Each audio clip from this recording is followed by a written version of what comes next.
Hola a todos. El día de hoy hablaremos sobre la comunicación precientífica y la comunicación científica. Pero primero, me gustaría refrescar los temas sobre qué es comunicación y cuál es su función. Somos primordialmente seres sociales, en el sentido de que pasamos la mayor parte de nuestras vidas con otras personas. Por consiguiente, es importante aprender a entender con los otros, a funcionar adecuadamente en situaciones sociales. Ciertas habilidades de comunicación nos ayudan a mejorar las relaciones interpersonales. La comunicación es el acto por el cual un individuo establece con otros contactos que le permiten transmitir una información. En la comunicación intervienen diversos elementos que pueden facilitar o dificultar el proceso. Emisor, la persona o personas que emiten un mensaje. Receptor, la persona o personas que reciben el mensaje. Mensaje, contenido de la información que se envía. Canal, medio por el cual se envía el mensaje. Código, signos y reglas empleadas para enviar el mensaje. Contexto, situación en la que se produce la comunicación. La comunicación eficaz entre dos o más personas se produce cuando el receptor interpreta el mensaje en el sentido que pretende el emisor. ¿Cómo surge la comunicación precientífica? Cuando hablamos de comunicación precientífica, nos referimos a la etapa anterior del siglo XX, en la que distintos ámbitos de saber y disciplinas vigentes o dominantes en épocas anteriores han tratado la comunicación como elemento o factor determinante de la naturaleza humana y, sobre todo, como conformación de la convivencia y sociabilidad de las personas. Las aportaciones más relevantes de esta etapa precientífica con respecto a la comunicación tienen que ver con la reflexión que algunos filósofos llevaron a cabo fundamentalmente en torno al lenguaje como elemento de interacción humana y en torno a la comunicación como plataforma de la sociabilidad. Es de especial interés mencionar las aportaciones de los fundadores y creadores de la gramática, la poética, la oratoria y la retórica, porque en cierto modo son los precursores de la pragmática.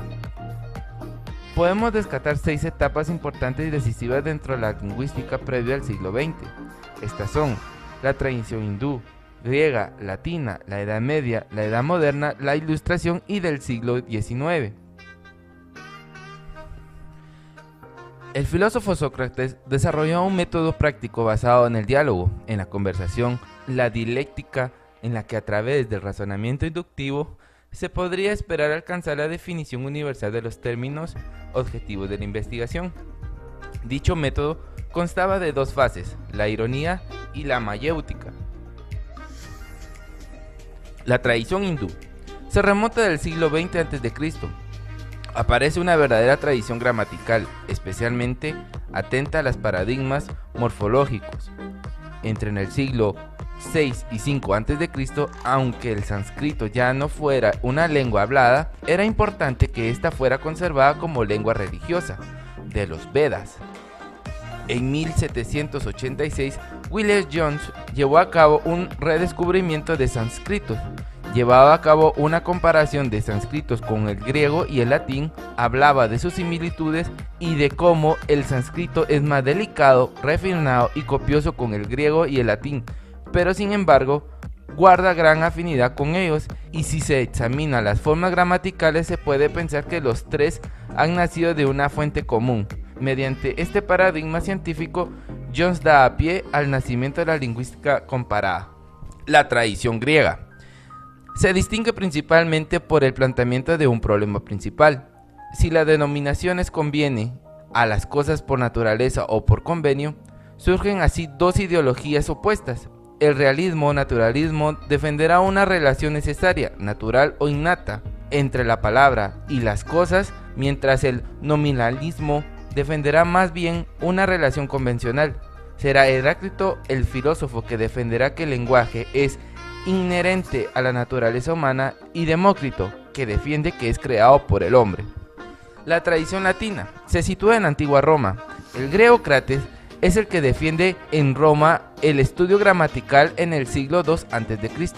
Sin duda, el nombre más conocido de la retórica de la antigua Roma es el de Marco Tulio Cicerón, quien en su investigación distinguía las partes del discurso: exodum, narratium, partitium, confirmatium, y Refutatio y de Oratere, dedicado 3 libros al orador, a la Invetio, Dispositio y sobre todo a la Elocutio. Según Cicerón, los fines del discurso son los que enseñan, deleitan y conmueven, mientras que los estilos pueden ser sencillos, medios y sublimes. Edad Media. Los 3 grandes precursores eran en el desarrollo de la gramática latina. La aparición de la gramática especulativa modista y la primera gramática de la lengua vernácula. Cabe precisar que las gramáticas especulativas modistas eran modelos de los caracteres realistas. En la Edad Media tenían lugar un fenómeno llamado diglosia, la consistencia de 2 variedades con una distribución funcional. El latín era la lengua escrita, la lengua del saber, la lengua del romance se utilizaban para el intercambio oral cotidiano. La Edad Moderna. Elio Antonio de Nebrija, como creador de la primera gramática castellana, señala que las lenguas romances proceden del latín, hablando en un momento histórico anterior. Al igual que Juan Luis Vives, definen el uso de la lengua por encima de los autores clásicos. También define el uso de fundamentos en esta evolución de las lenguas, pues las lenguas primitivas de la península había sido el griego, más tarde desplazado por el latín, de cual deriva del castellano. Juan de Valdés decía: escribo como hablo. En el siglo XIX aparecía el término de gramática comparada gracias a los estudios de Klaus Schellinger. Los éxitos que obtuvieron la gramática comparada del siglo XIX, sobre todo respecto a las lenguas indoeuropeas, fueron como tales que durante mucho tiempo la lingüística científica quedó reducida al estudio histórico comparativo. Básicamente, la gramática comparada confronta las palabras de 2 lenguas o de varias lenguas dadas. Entre ellas, puede existir similitudes en la forma y en el sentido, por lo que se establece entonces la hipótesis de que cada una de esas palabras procede de única forma que ha evolucionado de manera diferente. Ahora bien, ¿qué es la comunicación científica? La ciencia influye en todos los aspectos de la vida humana, en el ámbito profesional, intelectual, de la salud, medioambiental, del bienestar, lúdico, etc.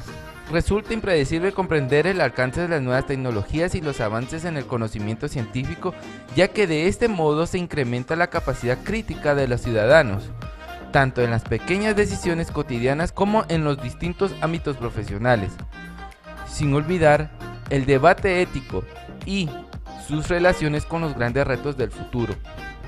Respecto al ámbito discursivo de ciencias y tecnología, Prieto Castillo lo define como un discurso orientado al conocimiento de la realidad y a las transformaciones de las mismas para beneficio de la humanidad. Dentro de él es posible distinguir entre 2 planos discursivos: un plano discursivo puramente científico destinado particularmente a los miembros de la comunidad científica, que quiere una capacitación permanente, estar informado de los últimos desarrollos en materia de investigaciones científicas y, a partir de ellos, profundizar conocimientos adquiridos o poner en marcha nuevas investigaciones. En otro plano discursivo se refiere propiamente a la divulgación del conocimiento científico. La divulgación puede llevarse a cabo a partir de producciones de documentales o investigaciones que transmiten al conjunto de la sociedad, tratando de hacer más comprensible determinado tema a partir de recursos audiovisuales, ejemplo, un lenguaje sencillo, etc. Pero también hablamos de divulgación en los casos en los que la información se dirige a sectores sociales atrasados que necesitan de la ciencia y la tecnología para mejorar su situación. Así, la comunicación científica facilita la reunión de conjuntos de técnicas y herramientas comunicacionales orientadas a facilitar la comunicación, investigación, información y divulgación científica para contextualizar los discursos producidos y acercar a la sociedad aquellos hechos científicos que implican una transformación o evolución en nuestra forma de comprender al mundo. Es así como damos concluido este video. Muchas gracias por su atención.